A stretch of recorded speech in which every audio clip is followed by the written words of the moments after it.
Fine student, तो आज की क्लास में हम लोग 3 टॉपिक पे डिस्कस करने वाले हैं। फर्स्ट टॉपिक देखो कि टू मच कंजम्पशन, देखिए आदमी इतना ग्रीडी हो गया है कि इतना ज़्यादा कंजम्पशन कर रहा है, उसकी वजह से मदर अर्थ को प्रॉब्लम का सामना करना पड़ रहा है। सही बात है कि नहीं? बाकी जितने स्पीसीज ह्यूमन बींग छोड़ के उसने कभी भी कोई प्रॉब्लम क्रिएट नहीं किया, but human being because of the pollution, because of the deforestation and because of the many reason mother earth को प्रॉब्लम दे रहा है, स्पॉइल कर रहा है मदर अर्थ को। ठीक है, तो ये समझने का प्रयास करेंगे हम लोग। सेकेंड एडिटोरियल देखो, फॉरेस्ट राइट एक्ट, करेक्ट, 2006 का। ब्रिटिश भी आया तो ट्राइबल के साथ अत्याचारी हुआ है, फॉरेस्ट एरियाज में अत्याचारी किया है उसने।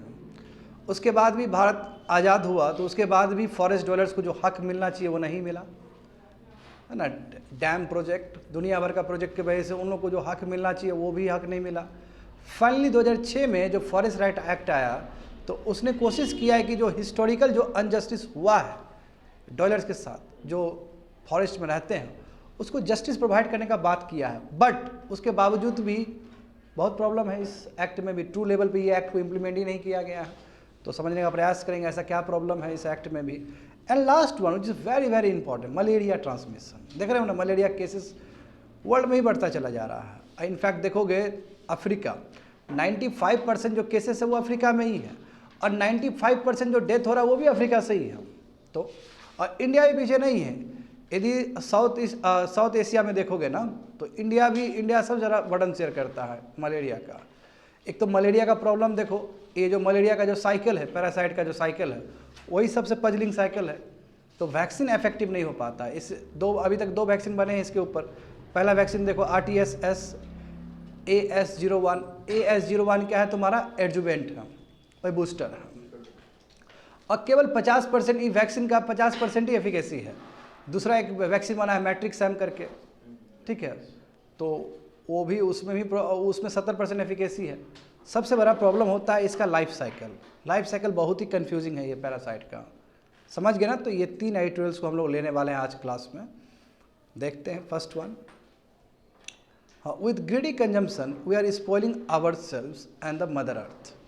GS paper 3, ecology and environment, conservation, environmental pollution and degradation, environment impact assessment. ये तुम्हारा हिंदू बिजनेस लाइन पेपर में आया था 21 अप्रैल को स्टूडेंट। तो देखते हैं मामला क्या है, आखिर हम क्यों कर रहे हैं। Why are we spoiling our lives? Mother earth को बर्बाद करने का मतलब क्या है कि हम अपने ही लाइफ को बर्बाद कर रहे हैं ये ग्रीडीनेस की वजह से। देखो, एक तो अर्थ हमारा गोल्डी लॉक जोन में पाया जाता है। गोल्डी लॉक जोन का मतलब है ऐसा जगह जहाँ पे लाइफ सर्वाइव हो सके, करेक्ट। सोलर सिस्टम में केवल अर्थ ही है जहाँ पे लाइफ सर्वाइव हो सकता है। क्यों? क्योंकि हमारे पास राइट अमाउंट में एयर है, वाटर है, हीट है जो कि चाहिए, और सोइल भी है। तो बिकॉज ऑफ दिस कंडीशन कि हम लोग बहुत अच्छे से यहाँ पे जी पा रहे हैं, बहुत अच्छी बात है। हाँ, अब इक्विलिब्रियम में रखना है तो जरूरी है कि ह्यूमंस, एनिमल्स, प्लांट्स सब अच्छे से रहें, एक साथ रहें, एक दूसरे को डिस्टर्ब ना करें। वहाँ हम जानते हैं कि इंसान इंटेलिजेंट होने के बाद भी सबसे ज़्यादा डिस्ट्रक्शन इंसान ही पहुँचा रहा है। इंसान से तो अच्छा तो एनिमल्स कम से कम डिस्ट्रक्शन तो नहीं पहुँचा रहा है, कम से कम पॉल्यूशन तो नहीं कर रहा है, कम से कम डिफॉरेस्टेशन तो नहीं कर रहा है, वो सब बेटर है इंसान कंपेयर में। मैं देखो तो वही लिखा है, but a significant portion of the global population including the educated disconnect from the nature से वो डिसकनेक्ट हो रहा है बिकॉज ऑफ द ग्रीडीनेस। समझ गए ना? ट्रीज को बर्बाद कर रहा है, फॉरेस्ट को काट रहा है, और इसके वजह जानते हो जूनेटिक डिजीज भी कितना बढ़ रहा है तेजी से, है ना। आज बैट से देखो कोविड-19 आ गया, इस तरह बीमारी बहुत सारा सब, तो ह्यूमन बींग के वजह से ही हो रहा है, ह्यूमन बींग के ग्रीड की वजह से ये सब प्रॉब्लम क्रिएट हो रहा है। हमें सीखना चाहिए बाकी स्पीसीज से। देखो अब यहाँ पे देखो बहुत इंपॉर्टेंट चीज़ है ये, टोटल 9 प्लानिटरी बाउंड्रीज होते हैं, यानी कि एक तरह से लक्ष्मण रेखा है ये, इसको क्रॉस नहीं करना चाहिए। बट जो 9 बाउंड्रीज है, 9 बाउंड्रीज में हम लोग 6 बाउंड्रीज तो ऑलरेडी टच कर चुके हैं। जैसे नंबर 1 देखो climate change. Pre industrial period देखोगे वही 1850 से लेकर 1900 तक। अभी तक देखोगे स्टूडेंट, पेरिस एग्रीमेंट भी हुआ 2015 में, इसमें बोला गया था कि जो टेम्परेचर है 1.5 डिग्री सेल्सियस तक हम क्या करेंगे, लिमिट करने का प्रयास करेंगे।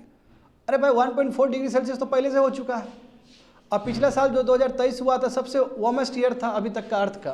तो और पर डे ही देखो, ईच डे देखोगे तो 1.5 डिग्री सेल्सियस से वो क्रॉस कर चुका था as compare to pre industrial level. तो व्हाट डज इट मीन? इसका मतलब क्लाइमेट चेंज में जो 1.5 डिग्री सेल्सियस है वो भी हम लोग ब्रीच कर चुके हैं। तो बहुत मुश्किल है ये। तो क्लाइमेट चेंज का जो बाउंड्री है वो हम लोग पार कर चुके हैं। समझ गए? Number one. दूसरा देखो, बायोडाइवर्सिटी लॉस कितना लॉस हुआ 16th सेंचुरी के बाद देखोगे तो लगभग 680 वर्टिब्रेट्स, 600 प्लांट स्पीसीज सब एक्सटिंक्ट हो चुके हैं, बर्बाद हो चुके, खत्म हो चुके हैं अर्थ से। समझे? लगभग 70% जो वाइल्ड लाइफ स्पीसीज है वो डिक्लाइन हो चुका है, कम हो चुका है 1970 से। तो इतना ज़्यादा biodiversity loss. First climate change, समझ रहे हो ना? सेकंड क्या है तुम्हारा? Biodiversity loss. थर्ड देखो, फ्रेश वाटर स्कैर्सिटी। इंडिया का कभी पर कैपिटा अवेलेबिलिटी होता था 75%, देखो घट के कितना हो गया, सॉरी, कभी इंडिया का पर कैपिटा हुआ करता था 6000 क्यूबिक मीटर वाटर पर पर्सन, 75% घट के कितना हो गया? 1500 क्यूबिक मीटर हो गया। और आने वाले समय में पानी का बहुत किल्लत होगा भारत में भी। तो यहाँ पे भी देखो हम लोग लक्ष्मण रेखा को क्रॉस कर चुके हैं, क्लाइमेट चेंज में क्रॉस कर चुके हैं, बायोडाइवर्सिटी लॉस में। देखो बायोडाइवर्सिटी लॉस का मतलब क्या है कि now we are marching towards the fifth या सिक्स्थ मास एक्सटिंक्शन। हाँ, 5 ऑलरेडी हो चुका है, अब हम लोग छठा मास एक्सटिंक्शन की तरफ मूव कर रहे हैं। बड़ी बात है। मास एक्सटिंक्शन का मतलब क्या होता है कि बहुत सारा स्पीसीज आपका खत्म हो रहा है।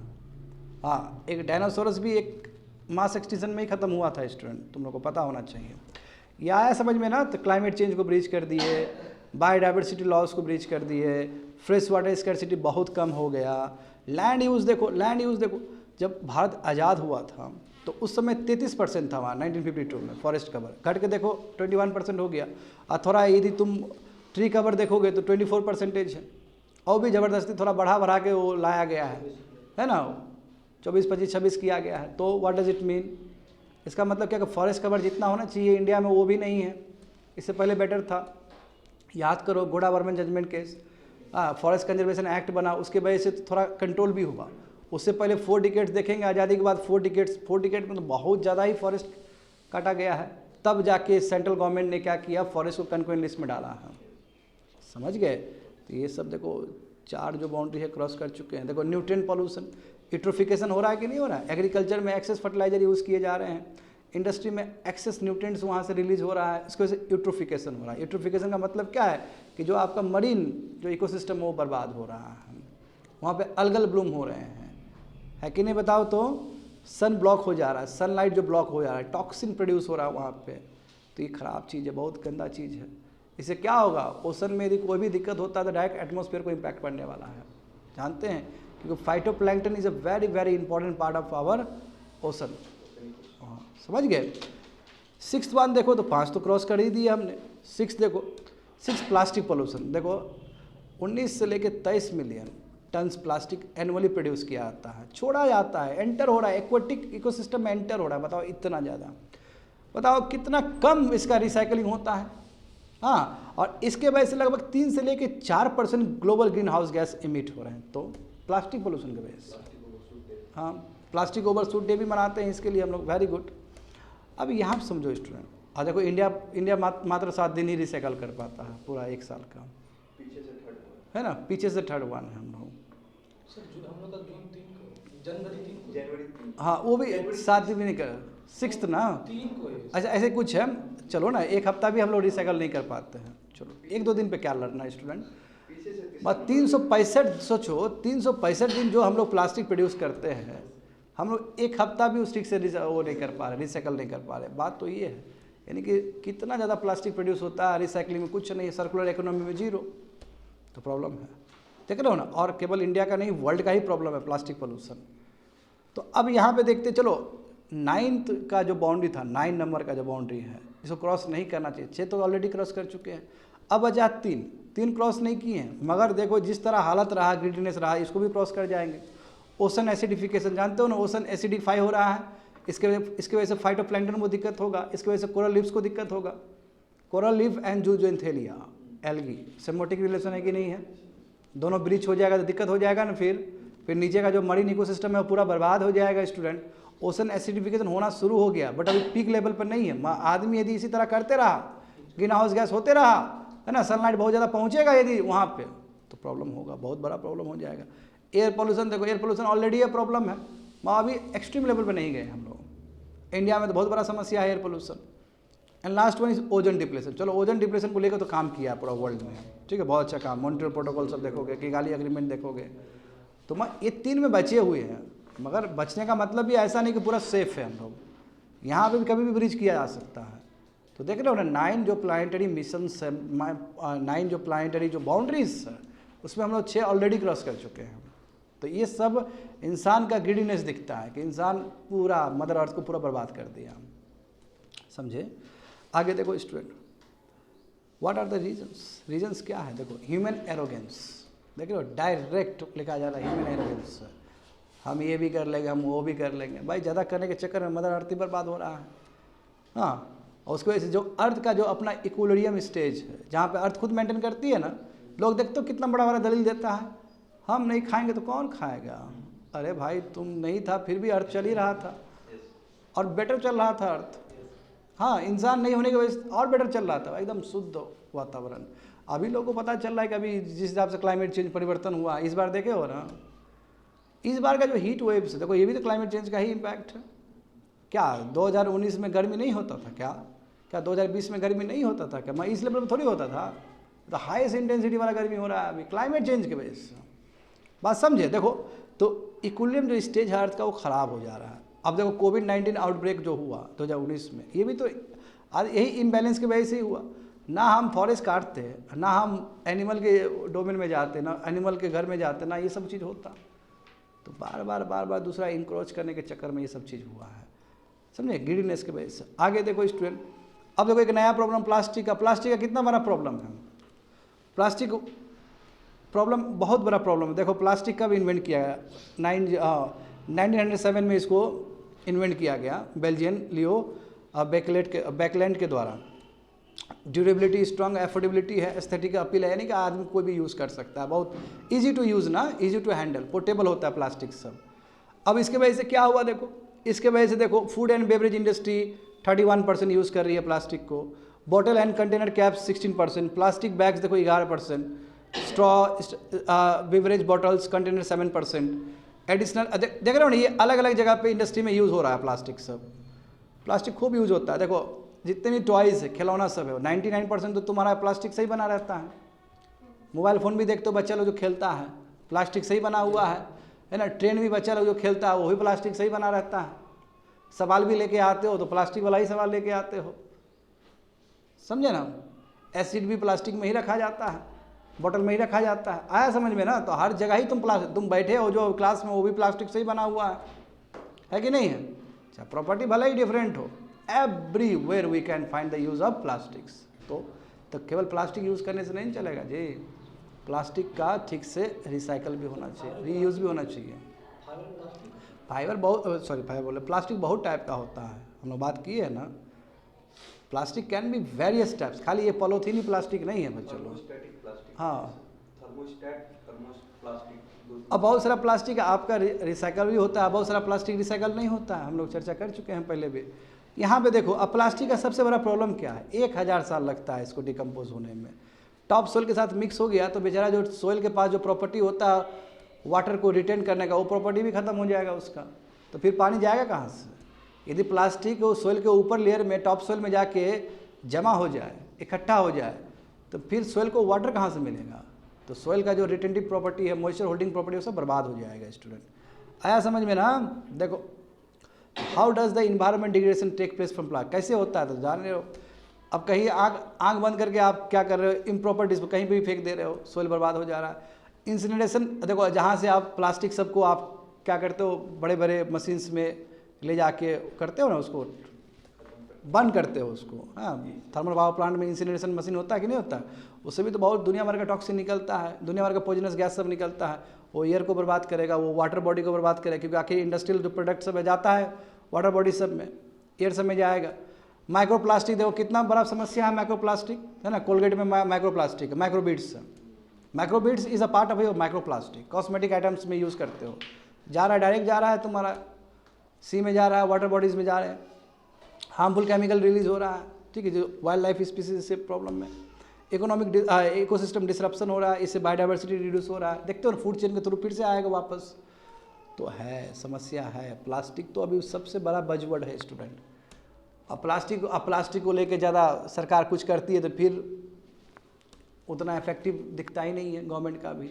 बिहार सरकार ने भी प्लास्टिक बैन करने का बात किया था 1-1.5 साल पहले, क्या हुआ? कुछ नहीं हुआ, 1 हफ्ता तक बैन हुआ फिर शुरू हो गया, क्योंकि बहुत बड़ा लॉबी है ना, वो होने नहीं देता है, बहुत मुश्किल है। आगे देखो, 2 important aspect in the context of unlimited consumption. 2 चीज़ हमें समझना होगा। देखो अब यहाँ पे देखो थोड़ा फिलोसफी दे दिया गया है। एक्सटर्नल पोजेशन, बाहर का जो चीज़ है उससे कभी भी हैप्पीनेस नहीं आ सकता है। हैप्पीनेस होता है आनंद अंदर से, ठीक है, एज पर वेदांतिक फिलोसफी। तो ये मटेरियल गेन के चक्कर में जो आदमी सोचता है कि एक्सटर्नल पोजेशन बाहर का जो चीज़ सब आ जाएगा तो हम खुश होंगे, तो ऐसा नहीं है। यदि हम वेदांता फिलोसफी को यदि फॉलो करें तो जो ट्रू हैप्पीनेस है वो अंदर से आता है, सेल्फ से आता है, वो ग्रिड से कभी नहीं आ सकता है। समझे स्टूडेंट? तो मोर material consumption prosperity does not necessarily increase happiness. Hope so समझ में आ गया होगा। तो इसलिए स्टूडेंट हमें रिसोर्सेज को अच्छे से यूज़ करना चाहिए, हमें सर्कुलर इकोनॉमी पे ध्यान देना चाहिए, रिड्यूस वही 3R पे ध्यान देना चाहिए, कम यूज़ करें, रिसाइकल करें और रीयूज़ करें। और जानते हो इससे पहले भी हम लोग पढ़ चुके हैं कि खाना कितना वेस्ट हो रहा है, एक तरफ हंगरनेस बढ़ते चला जा रहा है, एक तरफ खाना वेस्ट हो रहा है, तो ये भी नहीं होना चाहिए। And number 2 is very very important, adoption of biomimicry. क्या होता है बायोमिमिक्री? बायोमिमिक्री मतलब है कि देखो बाकी ऑर्गेनिज्म से सीखो ना, बाकी ऑर्गेनिज्म कितना अच्छे से बैलेंस कर लेता है। आदमी भले ही बहुत इंटेलिजेंट है, तो ये इंटेलिजेंस भी किस काम का? जो मदर अर्थ को ही दिक्कत पहुँचाए, हाँ, मदर अर्थ को ही बहुत बड़ा चैलेंज दे। तो बाकी सीखना चाहिए। देखो नेचर जो मदर अर्थ है उसके पास अपना ही सोल्यूशन है स्टूडेंट, ठीक है। बट देखो हम इंसान उस सैचुरेशन पीरियड को काट के सैचुरेशन पीरियड से ऊपर जाके कुछ से कुछ कर रहे हैं। हमें मदर अर्थ से सीखना चाहिए हाउ टू बैलेंस। हमें बाकी स्पीसीज सीखना चाहिए, बाकी स्पीसीज बिना कोई डिस्टर्ब किए हुए आराम से अपने चल रहा है, और कब हमसे भी पहले से वो लोग हैं और आगे बढ़ रहा है। फिश, क्रोकोडाइल है ना, रेप्टाइल सब तो हमसे भी पहले आया है, वो कहीं कोई प्रॉब्लम नहीं क्रिएट किया है। तो we have recognise that economy is subset of ecology. देखो कितना बढ़िया बात बोला गया, इकोलॉजी का ही हिस्सा इकोनॉमी है, ठीक है। तो इसलिए जीडीपी भी हम लोग काम करते हैं जीडीपी पे, तो इन्वायरमेंट को ध्यान देते हुए करना चाहिए, समझे, इन्वायरमेंट को लेके चलना चाहिए हमें। हाँ, waste is a human concept and does not exist in nature. देख रहे हो ना, नेचर में वेस्ट वाला चीज़ कुछ नहीं होता है, नेचर अपने बैलेंस कर लेता है। आदमी ना के लेके आया है अपना ग्रीडीनेस की वजह से, इसलिए वेस्ट हो रहा है और इम्पैक्ट पड़ रहा है नेचर पे, हमारे मदरलैंड पे इम्पैक्ट पड़ रहा है। देखो तो what are the radical measures needed to control plastic pollution. देखो प्लास्टिक पोल्यूशन सबसे बड़ा इंपॉर्टेंट रोल है, कैसे करें कंट्रोल? तो देखो जो भी आपका लॉज आया है, ठीक है, उसको बहुत अच्छे से यूज़ करना चाहिए, बहुत अच्छे से यूज़ करना चाहिए। देखो plastic utensil, straw, excessive packaging जो हो रहा है उसको कम करना, बहुत अच्छे से लॉज को फॉलो करना। प्रोड्यूसर रिस्पॉन्सिबिलिटी लॉज जो है, यानी कि जो प्रोड्यूसर जो बना रहा है प्लास्टिक को, उसको कहो कि रिसाइकल भी करें। और ये बोला गया है पहले भी, जानते हो, इसके लिए लॉ भी बहुत सारा आया है। उसको ट्रू लेवल पे इम्प्लीमेंट करना ताकि 3R पे काम हो, रिसाइकल रीयूज़ इस पे काम हो। हैवी टैक्सेशन दो वर्जिन प्लास्टिक्स पे, यानी कि जो नया नया प्लास्टिक है उसके ऊपर बहुत ज़्यादा ही लगा दो, टैक्स लगा दो तो बेटर रहेगा, है ना। जैसे इको मार्क आता है कि नहीं आता, इको मार्क पे काम करना चाहिए। जो भी प्रोडक्ट है वो इन्वायरमेंट फ्रेंडली हो, हाँ इन्वायरमेंट फ्रेंडली हो स्टूडेंट, वो ना हो। जैसे कई होता है ना, कई प्रोडक्ट तुम्हारा इन्वायरमेंट फ्रेंडली नहीं है, खाली टैग दे दिया है, क्या बोलते हो उसको? हाँ, ग्रीन वॉशिंग बिल्कुल नहीं होना चाहिए। प्लास्टिक फ्री जोन हो, समझे, प्लास्टिक फ्री जोन हो, इसका मतलब क्या कि जीरो वेस्ट लिविंग की तरफ हमें मूव करना चाहिए। देखो इंटरप्रेन्योर सबको, बिजनेस सबको इनोवेशन दे ताकि वो बेटर टेक्नोलॉजी लेके आए, समझे, प्लास्टिक के बदले में दूसरा कोई अल्टरनेटिव लेके आए, है कि नहीं। बहुत सारा राज्य है जो प्लास्टिक के बदले में दूसरा चीज़ यूज़ कर रहा है। देखो सिक्किम बेस्ट स्टेट, नहीं होता है, खाली पेपर यूज़ होता है वहाँ पे, तो इससे कितना फ़ायदा हुआ उस राज्य को। तो ये चीज़ हम यहाँ पे भी हर राज्य में भी एडॉप्ट कर सकते हैं। ये चीज़ कम्युनिटी लेड इनिशिएटिव्स है ना, सभी कम्युनिटी को एक साथ आके क्लीन अप प्रोजेक्ट्स करना चाहिए, कैंपेन होना चाहिए इसके लिए, कलेक्टिव रिस्पॉन्सिबिलिटी लेंगे तभी ये चीज़ हो पाएगा। समझ गए स्टूडेंट? तो फाइनल वर्ड क्या है? देखो फाइनल वर्ड है कि देखो मदर अर्थ, मदर क्या नहीं देती है हमें, जो हमें चाहिए खाना वो भी दे रही है, जो एयर चाहिए वो भी दे रही है, वाटर जो चाहिए वो भी दे रही है, हर एक चीज़ दे रही है। तो हमें बचा के चलना चाहिए इनको, क्योंकि यदि मदर अर्थ प्रॉब्लम में होगा तो उसका जो भुक्तभोगी होंगे, उसके जो उसका इम्पैक्ट पड़ेगा वो और किसी पे नहीं, हम लोग पे ही पड़ेगा। देखो क्लाइमेट चेंज किस पे इम्पैक्ट पड़ रहा है, ह्यूमन बीइंग पे ही इम्पैक्ट पड़ रहा है। तो हमें बचा के चलना चाहिए और फ्यूचर जनरेशन का भी ध्यान रखें, सस्टेनेबल अप्रोच होना चाहिए हम लोग का। अभी तो देखो इतना हम लोग कर दिए, अब फ्यूचर जनरेशन किस तरह का झेलने वाला है, वाटर स्कैर्सिटी, क्लाइमेट एक्सट्रीमिटी, तो खाना नहीं है ठीक से, तो प्रॉब्लम में जाएगा फिर फ्यूचर जनरेशन। समझ गए ना? चलो कंप्लीटेड स्टूडेंट, देखते हैं next one. Spirit and the intent of the FRA is lost, historical injustice remain. GS paper 3 ecology and environment, conservation, environmental pollution and degradation, environment impact assessment. ये Hindu paper में आया था 18 दिसंबर को, सोचो 2023, बहुत पुराना वाला चीज़ को इसमें क्लब करके दिया गया है। ठीक है, तो देखो क्या है, क्यों क्लब करके दिया गया हो, क्योंकि बहुत इंपॉर्टेंट इश्यूज होगा, इसलिए समझते हैं स्टूडेंट। देखो बेचारे जो फॉरेस्ट ड्वेलर्स है, जो कि जनरेशन टू जनरेशन फॉरेस्ट में रहा करते थे, अभी भी रहते हैं, इनके साथ तो बहुत इनजस्टिस हुआ है ना। और देखो कॉलोनियलिज्म होने से पहले देखो बहुत सिलसिलेवार तरीके से दिया गया, बहुत बड़ा एडिटोरियल्स है, बहुत सुंदर दिया गया है इस एडिटोरियल्स में, एक तरह से हिस्ट्री जान लोगे। यानी कि ब्रिटिश आने से पहले इन लोगों का कितने मज़े में थे ये लोग, कोई टेंशन नहीं, फॉरेस्ट अपना लैंड है, अपना मतलब ब्रिटिश आकर पूरा ख़त्म कर दिया ना, ब्रिटिश अपना एक्ट पास कर दिया, फॉरेस्ट डिपार्टमेंट बना दिया, दुनिया भर का चीज़, उसकी वजह से बहुत प्रॉब्लम हुआ है ट्राइबल्स लोग को। देखो वहाँ लिखा गया है, देखो कि कॉलोनियलिज्म से पहले यानी कि ब्रिटिश आने से पहले जो वहाँ लोकल कम्युनिटीज़ लोग थे, यानी कि ट्राइबल्स लोग थे, जो फॉरेस्ट ड्वेलर्स थे, वो इन्जॉय कर रहे थे अपने कस्टमरी राइट्स को। हाँ, उसी फॉरेस्ट में रहते थे, वो लार्ज एरिया को ऑक्यूपाई करके रखे थे, वो अपना ही उन लोगों का व्यवस्था होता था और इन्जॉय करते थे सभी फॉरेस्ट। हाँ, उस समय देखो जो किंग होते थे, किंग क्या करते, किंग को बस चाहिए कि हंटिंग करना है हमको, फॉरेस्ट में हम आएंगे, हंटिंग करेंगे, फॉरेस्ट तुम संभालो, कोई दिक्कत नहीं है, हम फॉरेस्ट तुम लोग से छीन नहीं रहे हैं, हम फॉरेस्ट तुम लोग से ले नहीं रहे हैं, बस हम आएंगे, हंटिंग करेंगे, बाकी सब चीज़ तुम इंजॉय करो। तो ये किंग का था। देख रहे हो ना, किंग भी कितना, मतलब कह सकते हो कि किंग भी कितना आदर करता था फॉरेस्ट ड्वेलर्स का। वहाँ जैसे ही ब्रिटिश आया, ब्रिटिश को लगा अरे भाई ये तो फॉरेस्ट है, यहाँ से दुनिया भर का रिसोर्सेस निकलेगा, हम तो खूब बेचेंगे। और जो भी था तो कॉलोनियल टीज तो यही ना था जी, कमर्शियल एक्सप्लॉयटेशन, तो ये चीज़ ख़राब कर दिया। वही बोला जैसे कॉलोनियल आया यहाँ पे, तो कॉलोनियल देखो मैसिव डिसरप्शन हुए, ये जो ट्रेडिशन था पहले, जो ट्राइबल लोग इन्जॉय कर रहे थे, सबको बर्बाद कर दिया इसने, ब्रिटिश ने। 1878 में देखो इंडियन फॉरेस्ट एक्ट पास किया, जिसके वजह से यहाँ से फॉरेस्ट को अब स्टेट प्रॉपर्टी बताना शुरू कर दिया ब्रिटिश ने। अब बताओ, जिसका लैंड उसी को आपने बंधुआ मजदूर बना दिया, तो देख रहे हो ना।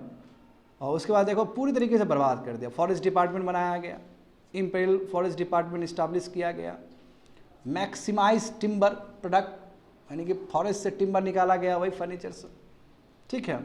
और लोकल कम्युनिटी देखो, लोकल कम्युनिटी कुछ इज्जत नहीं है। जो पहले लोकल कम्युनिटी जो वहाँ के ड्वेलर्स लोग थे फॉरेस्ट, वही तो मेंटेन करते थे, उनको ही बेघर कर दिया गया।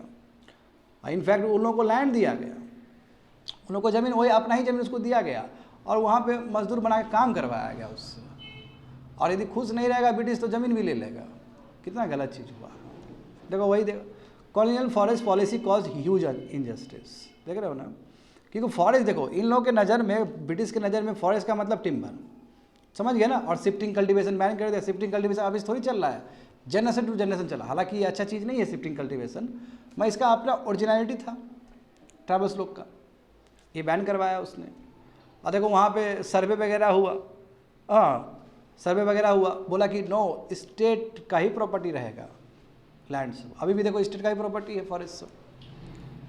उसके बाद देखो लेबर चाहिए फॉरेस्ट्री ऑपरेशंस के लिए, तो फॉरेस्ट विलेजेस बनाया गया, समझे। और उसमें देखो जो एग्रीकल्चर लैंड देखो लीज में दिया गया आदिवासी सबको, अब बोला है कि you have to work in this field, ये प्रॉब्लम। हाँ, जो भी फॉरेस्ट माइनर प्रोड्यूस होगा वो थोड़ा बहुत दे दिया गया। और उसका पुलिसिंग पावर, ब्यूरोक्रेसी, तो मुश्किल है ना, ब्यूरोक्रेसी से लड़ना बड़ा मुश्किल है ना, ब्रिटिश ही बना गया ना ब्यूरोक्रेसी सब, ये problem. Any concession to local livelihood needs were termed. अब बताओ, अब पहले जो उसके जो प्रीवियस जनरेशन थे तो पूरा लैंड को एंजॉय कर रहे थे। अब ये कंसेशन के नाम पे, प्रिविलेज के नाम पे क्या दे रहा है, थोड़ा थोड़ा माइनर प्रोडक्ट दे रहा है, और ट्राइबल लोग को उसी में खुश होना पड़ रहा है। देखते हो कितना मुंडा रेबेलियन, दुनिया भर का रेबेलियन फाइट हुआ, 1857 से पहले फाइट हुआ है बहुत सारा। तो ये प्रॉब्लम, ठीक है। Local community had no right to manage the forest, देख रहे हो ना, कोई राइट नहीं है, पूरा स्टेट प्रॉपर्टी का हिस्सा बन गया है फॉरेस्ट। तो ब्रिटिश ने बहुत ही गलत काम किया है ट्राइबल लोग के साथ। आगे देखो, इवन आफ्टर इंडिपेंडेंस, भारत आज़ाद होने के बाद भी स्थिति बहुत ख़राब था फॉरेस्ट डीलर सबका। अब बताओ, ये लोग से अपील किया आता था तुम देश के डेवलपमेंट में साथ दो, ज़मीन दे दो, अपना डैम बनाएंगे, ये दो, तो माइनिंग एक्टिविटी करेंगे। आखिर भाई देगा तुमको, मगर उसके लिए तुमको रिहेबिलिटेशन भी तो देना पड़ेगा ना। कहाँ दिया रिहेबिलिटेशन ठीक से, जितना देना चाहिए था। और उसके बाद जानते हो कि कितना फॉरेस्ट कटा है, जो फॉरेस्ट कंजर्वेशन एक्ट आने से पहले कितना फॉरेस्ट कटा है। फॉरेस्ट जितना कटेगा उतना ही जो फॉरेस्ट डीलर्स है वो बेघर हो जाएंगे। तो प्रॉब्लम तो है। देखो प्रॉब्लम क्या हुआ शुरू में, प्रिंसली स्टेट को, जमींदारी स्टेट्स को अंदर लाने के चक्कर में, क्योंकि शुरू में इंडिया जानते हो बिखरा हुआ था, पॉलिटिकली इंटीग्रेट नहीं था। तो इन लोगों को लेने के चक्कर में ये भी नहीं देखा कि फॉरेस्ट में कौन लोग रहते हैं, तुरंत इंटीग्रेट कर दिया। एक्चुअली इस पर बहुत अच्छा सर्वे होना चाहिए था कि कौन से फॉरेस्ट के अंदर कितने लोग हैं, कैसे हैं, कुछ है, क्या है। तो ये पॉलिटिकल इंटीग्रेट करने के चक्कर में सबको अंदर ले लिया गया। तो वही बोला, देखो, in a hurry to assimilate princely states and zamindari states into the union, there forest areas were declared state property, बिना कुछ सोचे समझे स्टेट प्रॉपर्टी डिक्लेयर कर दिया गया। तो जो बेचारे लोग, इतना जनरेशन टू जनरेशन जो बेचारे लोग रह रहे थे वहाँ पे, एक ही दिन में इंक्रोचर बन गया लॉ पास होते हुए। इंक्रोचर मतलब क्या कि जबरदस्ती तुम हथिया कर रखा है ज़मीन को, ये दर्जा मिला है। तुम घर में रह रहे हो इतना दिन से, अचानक एक लॉ पास हो गया और तुम इंक्रोचर बन गया, कितना बड़ा अनर्थ का बात है ये, समझ गए ना। तो ये आफ्टर इंडिपेंडेंस हुआ है स्टूडेंट। देखो उसके बाद क्या हुआ, 1960s में जानते हो कि खाना कमी, लाल बहादुर शास्त्री, जय जवान जय किसान, है ना। उसके बाद क्या हुआ कि जो भी फॉरेस्ट एरियाज है उसको भी काट करके फिर एग्रीकल्चर में दिया गया। तो किसको नुकसान होगा सबसे ज़्यादा, मेन लैंड आदमी को खाना खिलाने के चक्कर में फॉरेस्ट गया। तो फॉरेस्ट गया मतलब फॉरेस्ट डीलर्स को हुआ दिक्कत, समझे, ये प्रॉब्लम। कम्युनिटी डिस्प्लेस हुआ वही डैम के नाम पे। हाँ, इन लोगों को ठीक से जगह भी नहीं दिया गया है। तो चलो ठीक है, कॉलोनी के टाइम यानी कि ब्रिटिश के टाइम में तो एक्सप्लोटेशन दुनिया भर का हुआ है, मगर आज़ादी के बाद भी तो हुआ है डेवलपमेंट के नाम पे, कंट्री के प्रॉस्पेरिटी के नाम पे। तो बेचारे फॉरेस्ट डीलर्स को जो हक मिलना चाहिए था वो नहीं मिल पाया, और आज़ादी के बाद भी ये लोग जदोजहद करते रहे। फाइनली 2006 में कोई एक्ट आया जो उसके हक में आया है, that's called forest right act 2006। और फॉरेस्ट राइट एक्ट 2006 को भी तो ट्रू लेवल पे इम्प्लीमेंट नहीं किया। उसमें आपको जो कलेक्टिव राइट जो मिलना चाहिए, जो इंडिविजुअल राइट्स मिलना चाहिए, जो बेचारे लोग जाते हैं क्लेम करते हैं कि मेरा लैंड है और उसे 50 सवाल पूछता है और वो कोशिश करता है कि उसको किसी तरह नहीं मिले, यानी कि ब्यूरोक्रेसी बैठा हुआ है इस केस में कि कैसे इसको नहीं दे हम। तो कैसे होगा बेचारे लोग का स्थिति तो बहुत ख़राब है, गड़बड़ है। देखो डेवलपमेंट देखो ना तुम लोग, यहाँ पे देखो वाइल्ड लाइफ प्रोटेक्शन एक्ट 1972 है ना, FCA फॉरेस्ट कंजर्वेशन एक्ट। उसके बाद तो और भी प्रॉब्लम क्रिएट हुआ इन लोग के लिए। देखो ये सेंचुरी बना, नेशनल पार्क बना, फॉरेस्ट को डाइवर्ट किया गया डेवलपमेंट प्रोजेक्ट्स के लिए बिना इन लोग से पूछे हुए।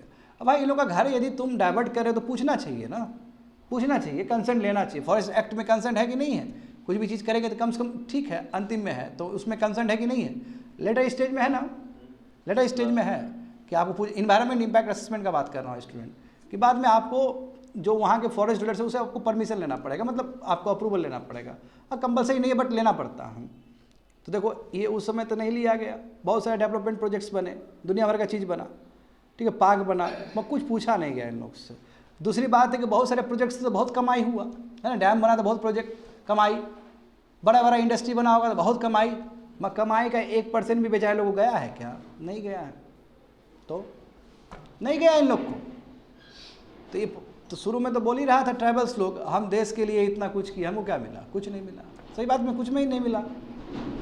सरदार सरोवर डैम पे कितना ज़्यादा वो हुआ था जानते हो तुम लोग, तो कुछ नहीं मिला। देखते हो in spite of imposing hefty net present value fission, बहुत सारा प्रोजेक्ट पे तो सरकार लगाएगी ही पैसा, टैक्स लगाएगी सरकार, खूब कमाई, कितना दिया गया लोकल कम्युनिटीज़ को, कुछ नहीं दिया गया उसके लाइवलीहुड के लिए। हाँ रिहेबिलिटेशन सेंटर के लिए कुछ नहीं हुआ उतना जो होना चाहिए था, तो प्रॉब्लम है। फाइनली देखो 2006 एक्ट ये बनाया इसलिए गया था कि जो हिस्टोरिकल इनजस्टिस हुआ है ये बेचारे फॉरेस्ट डीलर्स के साथ, हाँ ये थोड़ा ठीक कर सके। तो देखो नंबर 1 देखो, recognition of individual forest rights. क्या है, 2 राइट्स होता है, एक इंडिविजुअल फॉरेस्ट राइट्स और तुम्हारा एक कलेक्टिव फॉरेस्ट राइट्स। दोनों में देखोगे तो दोनों में ट्रू लेवल पे नहीं हुआ है। भले ही इसका फीचर्स था, फॉरेस्ट एक्ट जो बनाया गया तो उसमें बात था कि इंडिविजुअल राइट्स मिलना चाहिए फॉरेस्ट ड्वेलर्स को, ट्राइबल्स को, हाँ कलेक्टिव राइट्स भी मिलना चाहिए इन लोग को, बट ट्रू लेवल पर नहीं मिल पाया। देखो सो कॉल इंक्रोचमेंट एड्रेस, तो देखो इसमें बोला कि इंडिविजुअल फॉरेस्ट राइट्स दे दिया जाएगा ताकि ये लोग अपना करें। दिसंबर 2005 से पहले जो भी था, जो भी लैंड लेके चल रहे थे, जो लैंड था वो उसको इंडिविजुअल राइट्स मिल जाएगा, यानी कि आपका ज़मीन रखो आप अपने पास, ठीक है। उसके लिए कट ऑफ डेट दिया गया था दिसंबर 2005 से पहले, समझे स्टूडेंट। हाँ forest villages are to be revenue village after, यानी कि जब आपको फुल रिकॉग्निशन मिल जाएगा तो आपका दर्जा क्या होगा, रेवेन्यू विलेजेस का दर्जा होगा। ये बहुत अच्छे से लिखा गया है।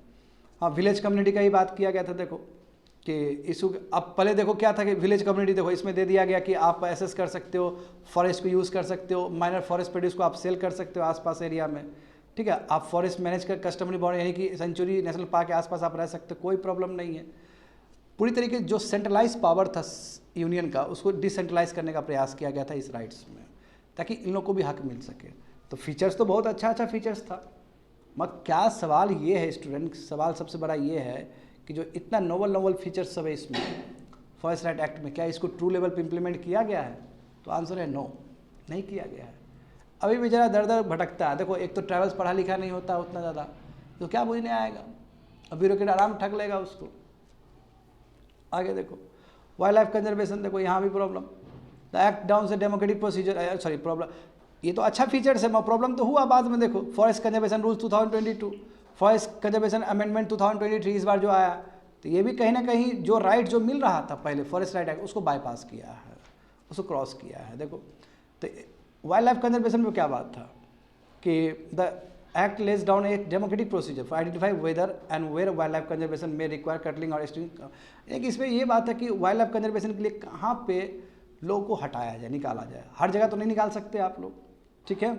इसमें देखो इसमें बोला कि if not veto power any कोई भी फॉरेस्ट को, देखो ये सुप्रीम कोर्ट ने फिर से बोला भी है ये चीज़ कि यदि कोई भी फॉरेस्ट को आप डाइवर्ट कर रहे हो नॉन फॉरेस्ट पर्पज़ के लिए, तो उस समय जो फॉरेस्ट डीलर है उसका बात मानना पड़ेगा आपको, उससे अप्रूवल लेना ज़रूरी है, उसको कंपनसेट करना ज़रूरी है। इनफैक्ट सुप्रीम कोर्ट ने ये चीज़ तुम्हारा नियमगिरी केस में भी ये रीस्टेट किया था, बोला था।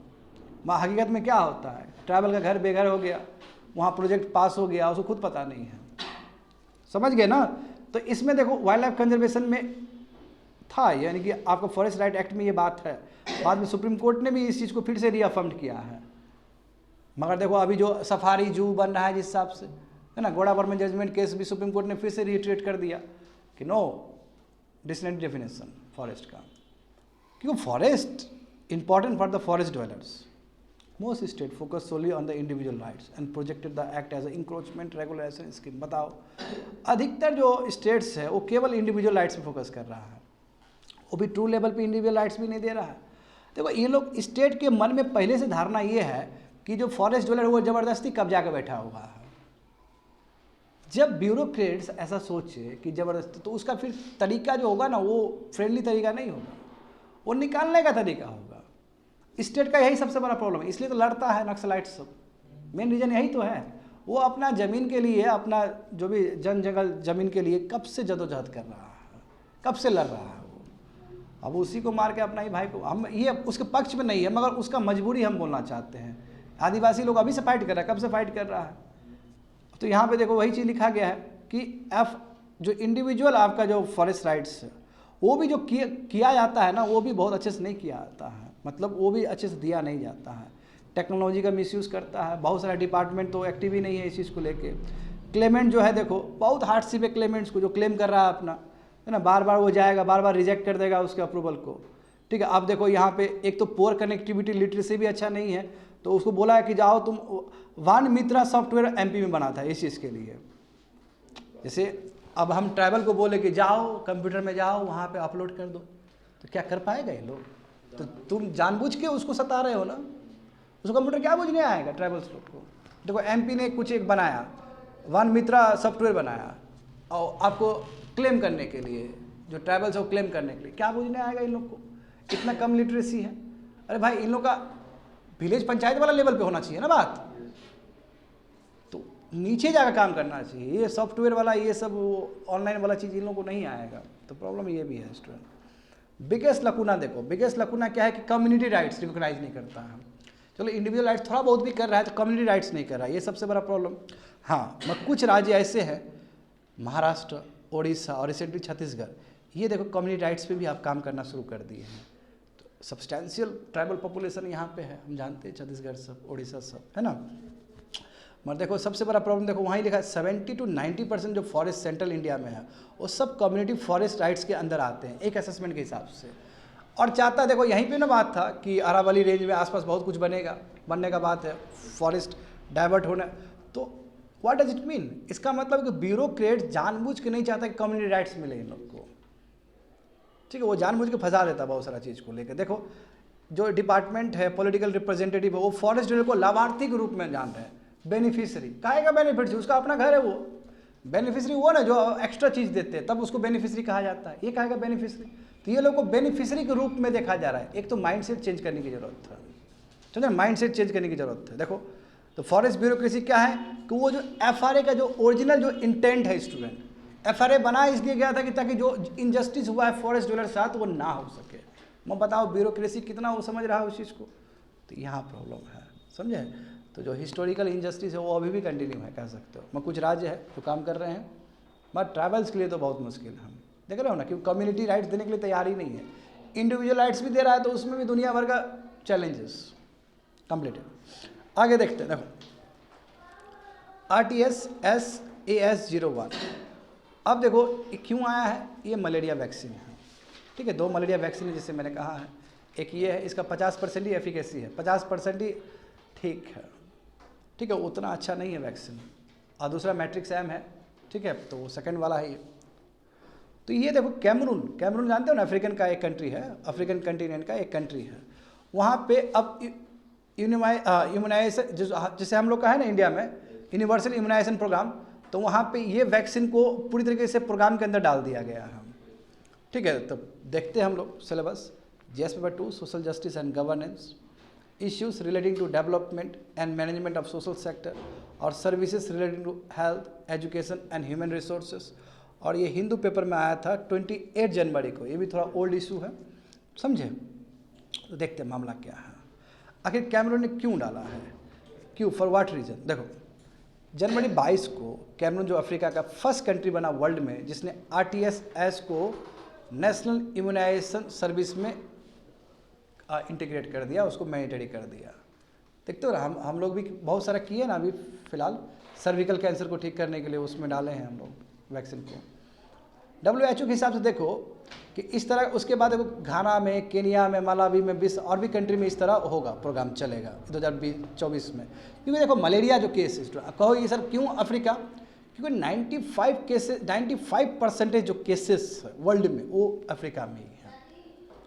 95% जो डेथ हो रहा है वो भी अफ्रीका में ही डेथ हो रहा था। जाहिर सी बात है अफ्रीका को आगे काम करना पड़ेगा इस चीज़ के लिए, तो कैमरून उसका एक एग्जाम्पल है।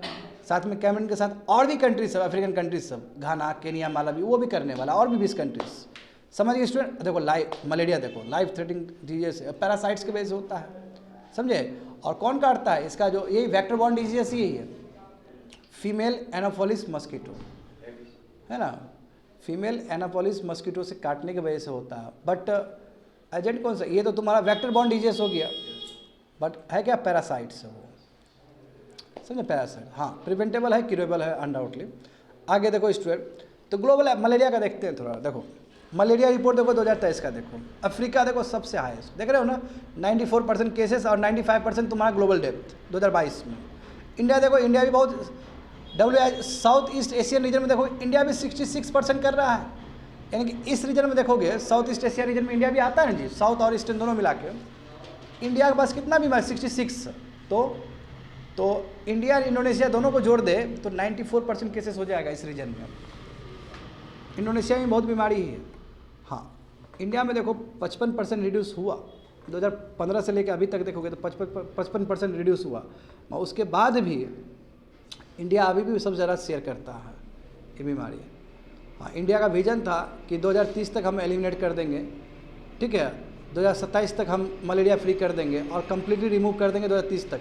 मगर जिस हिसाब से केस अभी भी है तो नहीं लग रहा है कि 2030 तक पूरी तरीके से एलिमिनेट हो पाएगा मलेरिया इंडिया से। आगे देखो, तो क्या समझते हो तुम लोग RTS-AS01 से? देखो RTS वैक्सीन का नाम है स्टूडेंट, RTS-S क्या है? वैक्सीन का नाम है, और AS01 जो दिया गया है वो क्या है? तुम्हारा एडजुवेंट है। क्या है? एडजुवेंट है। दूसरा देखो R21 और मैट्रिक्स एम, मैट्रिक्स एम भी एडजुवेंट है। किसका? R21 का। R21 दूसरा वैक्सीन है। तो अभी तक मलेरिया के लिए 2 वैक्सीन बना है, समझे? RTS-S, ठीक है, और उसका एडजुवेंट क्या है? AS01। एडजुवेंट मतलब बूस्टर, समझ गए ना? याद करो, सार्क के पेट से बनाया था, है ना? सार्क का बताए होंगे, इसलिए सार्क भी क्या है तुम्हारा? बहुत ही ट्रैफिक माल है। दूसरा वैक्सीन का नाम क्या है? R21। R21 के साथ ही मैट्रिक्स एम जुड़ा हुआ। मैट्रिक्स एम जो क्या? एडजुवेंट है। होप सो समझ में आ गया होगा। देखो बट देखो RTS-S देखोगे तो उसका एफिकेसी मात्र 50% है, बट R21 वैक्सीन जिसका मैट्रिक्स एम क्या है? एडजुवेंट है, उसका एफिशिएंसी कितना है तुम्हारा? 70% है। तो देखो RTS-S मलेरिया वैक्सीन ये भी 35 साल के प्रयास के वजह से बना है, बहुत मेहनत करके, और AS01 का एडजुवेंट है, समझ गए ना? वही बूस्टर के रूप में दिया जाता है इसको। किसके लिए बना? पैरासाइट है ना, वेक्टर बॉर्न डिजीज है, तो एनोफिलिस मस्कीटो तो वो तो ठीक है, वो कैरियर है। मेन क्या है? तो पैरासाइट्स है। देखो प्लाज्मोडियम फैल्सीफेरम, ये तुम्हारा बहुत डेडली पैरासाइट है, समझे? और ये जो बनाया है वैक्सीन, कौन बनाया है वैक्सीन? ये RTS-S, ये ब्रिटिश मल्टीनेशनल जाइंट GSK ने बनाया है। करंट रोल आउट देखो, ये क्या है अभी जो रोल आउट किया जा रहा है, जैसे अफ्रीका में कैमरून में देख रहे हो ना, तो यूनिसेफ का इनिशिएटिव है इसमें, ठीक है, बहुत सारे डोज देने का बात है। सेकंड वैक्सीन तुम्हारा दिया जाएगा, देखो ऑक्सफोर्ड यूनिवर्सिटी करेगी, वो R21 जो सेकंड वाला है ना, फर्स्ट तो UK ने किया है, सेकंड जो R21 वैक्सीन किसने किया? ऑक्सफोर्ड यूनिवर्सिटी ने किया, उस बनाया है, बट इंडिया मैन्युफैक्चरिंग करेगा उसको। सीरम इंस्टीट्यूट ऑफ इंडिया, जानते हो ना? Serum institute of India world में सब जगह प्रोड्यूस करती है वैक्सीन, भारत में ही है वो। 100 करोड़ डोसेस पर ईयर, देखते हो कितना बन रहा है स्टूडेंट इसमें? 100 करोड़, एक साल में 100 करोड़ बना रहा है सीरम इंस्टीट्यूट ऑफ इंडिया। ये सेकंड वैक्सीन है। इंडिया को, इंडिया डेस्टिनी है वैक्सीन बनाने के लिए, बेस्ट रिसर्च बाहर होता है, हमारा इंडिया में बनता है, ठीक है। कोविशील्ड भी बना ना हमारे कंट्री में, बहुत अच्छा। Is the vaccine alone sufficient? क्या वैक्सीन सफिशिएंट है स्टूडेंट? तो ऐसा नहीं है, हमें और भी बहुत सारे काम करने होंगे। At present the vaccine is for areas जहाँ पे बहुत ज़्यादा मलेरिया केसेस है, वहाँ पे आप दे दो, बहुत ज़रूरी है। हाँ, मगर देखो वही एफिकेसी जो बोल रहे थे, पहला वाला एफिकेसी तो 50% ही है, तो इसलिए एट द सेम टाइम आपको और भी काम करने होंगे। देखो जैसे चूँकि ये मस्कीटो से रिलेटेड है, तो बेड नेट होना चाहिए, स्प्रे होना चाहिए, इंसेक्टिसाइड वाला स्प्रे सब होना चाहिए, ट्रीटमेंट डायग्नोसिस ये व्यवस्था भी साथ में चलना चाहिए। जैसे देखो डेंगू अटैक होता है ना, तो डेंगू के लिए क्या बोला जाता है? सावधान रहिए, है ना, मच्छर से बचे रहिए, जो भी पानी है जमने मत दीजिए उसको, यही सब में बोला जाता है। तो WHO के हिसाब से vaccine in a schedule of 4 doses in children for around 5 month, यानी कि बच्चे लोग को भी वैक्सीन दिया जाएगा। ये तो देखो क्लाइमेट चेंज, यस लिंक है क्लाइमेट चेंज लिंक है मलेरिया ट्रांसमिशन से। तो एक्सपर्ट यही बताते हैं कि क्लाइमेट चेंज की वजह से दुनिया भर का बीमारी हो रहा है, मलेरिया ट्रांसमिशन हो रहा है, बर्डन और बढ़ते चला जा रहा है, ठीक है, क्योंकि क्लाइमेट चेंज की वजह से जानते हो पैथोजन सब नए पैथोजन्स को भी मौका मिल जाता है सर्वाइव करने का, है ना। देखो राइट टेम्परेचर की वजह से देखो वार्मर मोर ह्यूमिड कंडीशन, ज़्यादा ह्यूमिड कंडीशन होगा, जानते हो ना। IOD जो बनता है इंडियन ओशन डाइपोल में, हम देखे थे हम लोग, और सोमालिया से किस पंटलैंड सोमालिया का लोकस्ट अटैक याद है ना, तो ह्यूमिडिटी की वजह से, बात समझे। तो ये जो क्लाइमेट चेंज है इसके वजह से बहुत नए स्पीसीज। अब तुम पर्माफ्रॉस्ट का बात कर लो ना, ऊपर वाला पर्माफ्रॉस्ट जो साइबेरियन रीजन में पूरा कलेक्टेड है, थॉइंग हो रहा है कि नहीं हो रहा है? मेल्ट हो रहा है। मेल्ट होने की वजह से जो लाख साल से जो माइक्रो ऑर्गेनिज्म दबे हुए थे वो सब निकल रहे हैं, वापस हो रहे हैं, बाहर हो रहे हैं, तो फिर जेनेटिक डिजीज़ वाला प्रॉब्लम आएगा। हाँ, इससे पहले हम लोग एवियन इन्फ्लुएंजा का भी जानते हैं, वहाँ भी प्रॉब्लम हो रहा था, याद करो। अभी देखो यूनाइटेड स्टेट्स में पाया गया कि नहीं पाया गया? US में याद करो ना, कैटल में पाया गया था एवियन इन्फ्लुएंजा। तो देखो eastern India, Bangladesh, Myanmar, Papua New Guinea already malaria से ग्रसित है, ये सब कंट्री सब। तो इंडिया को भी बिल्कुल जी हमें भी काम करना होगा, इसके ऊपर ट्रैक करना होगा, वही डिजीज सर्वेलेंस पे काम करना होगा अच्छे से। वाटर पे भी बहुत अच्छे से ध्यान देना होगा, समझे ना, प्रिवेंशन जितना अच्छे से प्रिवेंट कर सके, तो हमें भी मलेरिया, क्योंकि मलेरिया देखो हमारा भी एम है कि 2030 तक हम एलिमिनेट करें, बट इंडिया में देखो सबसे ज़्यादा केसेस है, इधर का देखेंगे तो साउथ ईस्ट एशिया का देखें तो इंडिया सबसे ज़्यादा शेयर करता है बर्डन, तो इंडिया में भी हमें काम करना पड़ेगा। That's it, completed.